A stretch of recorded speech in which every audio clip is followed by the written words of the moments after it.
Hello, my name is Dudley Thomas. The purpose of this recording today is for me to share my testimony about a series of events that occurred on Mount Ararat in 1980. They are a combination of my personal experiences as well as documented intelligence reports of the said events. These events occurred in Turkey and clearly have an impact on history, science, and religion. I have withheld the details concerning these events due to the full expectation that the events would be revealed by the U.S. government to the public. I am bewildered by the fact that it's been 32 years and there has been no revelation of this information by any of the superpowers that are well aware of what occurred in 1980 there. In fact, to this very day, these events and the details thereof are closely guarded. In 1980, I served on board the U.S. nuclear submarine, USS Casimir Pulaski, SSBN 633, a fleet ballistic missile submarine, and I served as a sonar supervisor. On a specific day, the submarine received an emergency action message to spin up all missiles for tactical launch. This is not to be confused with Weapon System Readiness Test, or WSRTs as they were called, which occurred on a fairly regular basis. This was the first occurrence of a for tactical launch message that I had personally been involved in. I knew, as did the commanding officer of the submarine, that this was in fact the real deal. We were at battle stations and prepared to launch missiles for a number of days. Over 10,000 Russian soldiers had penetrated the Turkish border, and this was considered to be an act of war by the United States government. Here they were on top and around Mount Ararat when we had just reestablished good relationships with the government of Turkey after many years of hard effort. For no apparent reason now, the Russians were invading Turkey, or so it seemed. Satellite images had revealed division-level strength operating on and around Mount Ararat. We spent days on the edge of our seats, as we expected to receive a release to fire at any moment. And suddenly, as quickly as we received the order to prepare the launch, the order came to stand down. It brought great perplexity to the United States Navy, and we were concerned that we would still go to war with Russia. Sometime after arriving back to port, though, the commanding officer came into the sonar shack where I was, and he dropped a book on my lap, and he said, "This is what the shakeup was all about." As a point of reference, the commanding officer was on the Military Science and Intelligence Committee. He would receive journals dealing with current events as relating to science and intelligence. As sonar supervisor, I carried a top secret clearance and was in charge of classified material.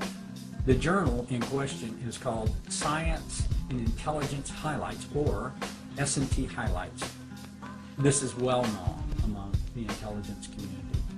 This particular volume was very large and contained a sizable section subtitled Noah's Ark. I thought, what? Noah's Ark?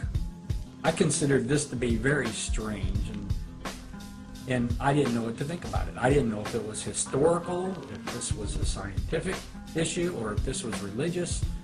I was just amazed that this had occurred and that this was written in the journal. I'm now going to share with you information related to this event, and I will not share any information that can be considered classified information. And I believe that what I'm sharing, if it were placed under any scrutiny at all, would not fit the requirements to be labeled as classified material.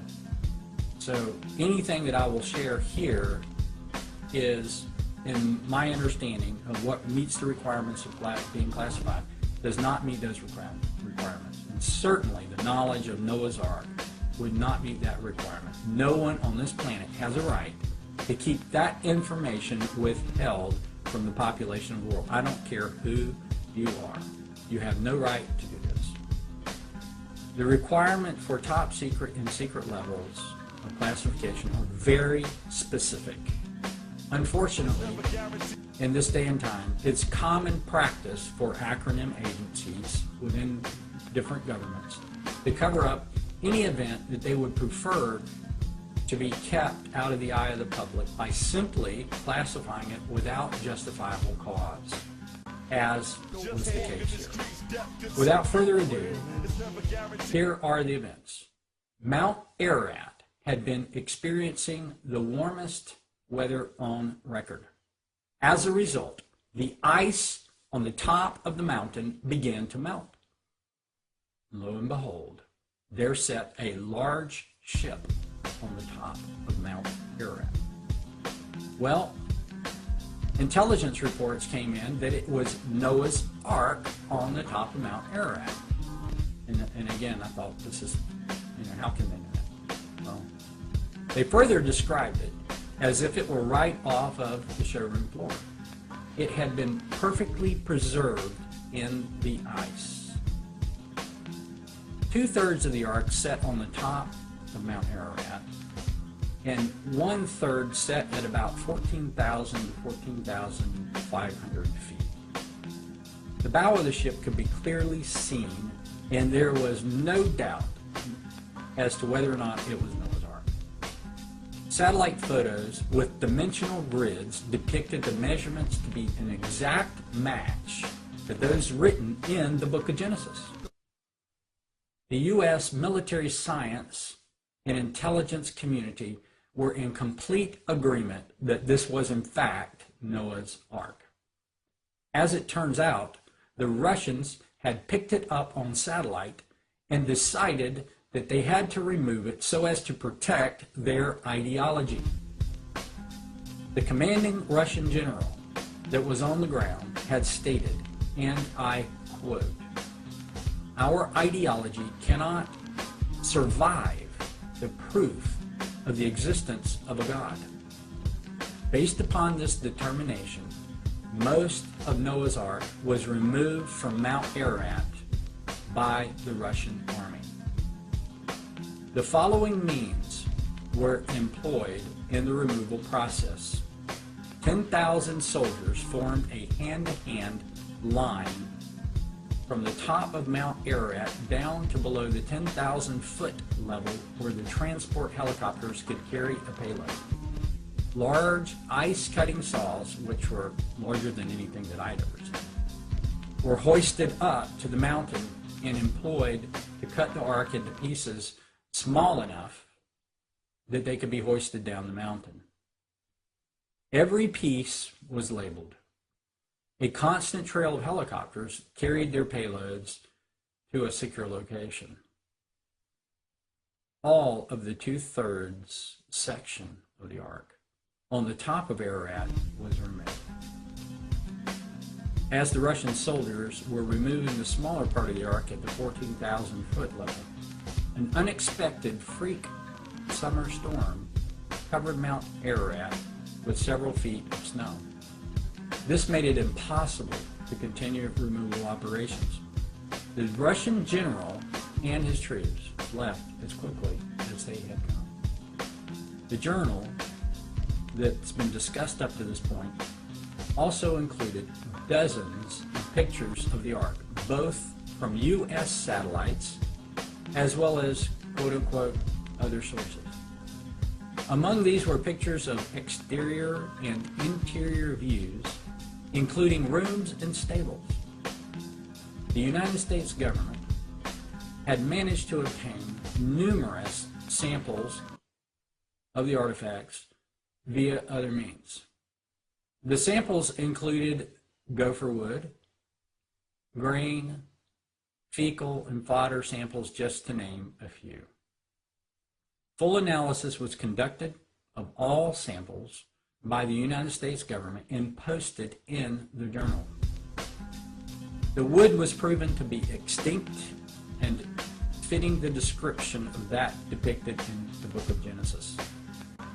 There was never, and I repeat never, any question as to whether or not this was Noah's Ark. It was an established fact by the major superpowers that this was indeed Noah's Ark. I have shared these events from time to time. On one occasion, I shared in a meeting where an individual stood up, identifying himself as an employee of the Central Intelligence Agency, and ordered me to shut up for my own good. I asked him, "Are you aware of the events that occurred?" And to this he responded, "Yes." I then asked him, "Do you have any religious interest or any historical interest or scientific interest?" And he responded, "Well, I am a Christian."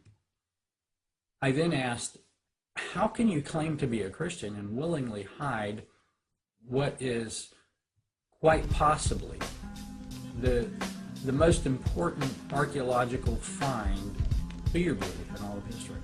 It cannot be an issue of national security. If it were, it would have to cause serious or grave damage to the national security of the United States. Are you saying that the U.S. ideology cannot afford the proof of the existence of a God?" And to this he answered, "Nothing." I don't know what to say about most of the Noah's Ark discoveries and the claims that have been made, but make no mistake, this is the truth of what happened to Noah's Ark in 1980 on Mount Ararat.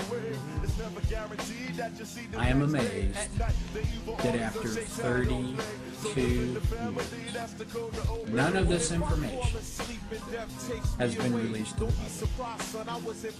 I would like to see a Senate investigation as to why these events have not been disclosed to the public. Thank you for your time.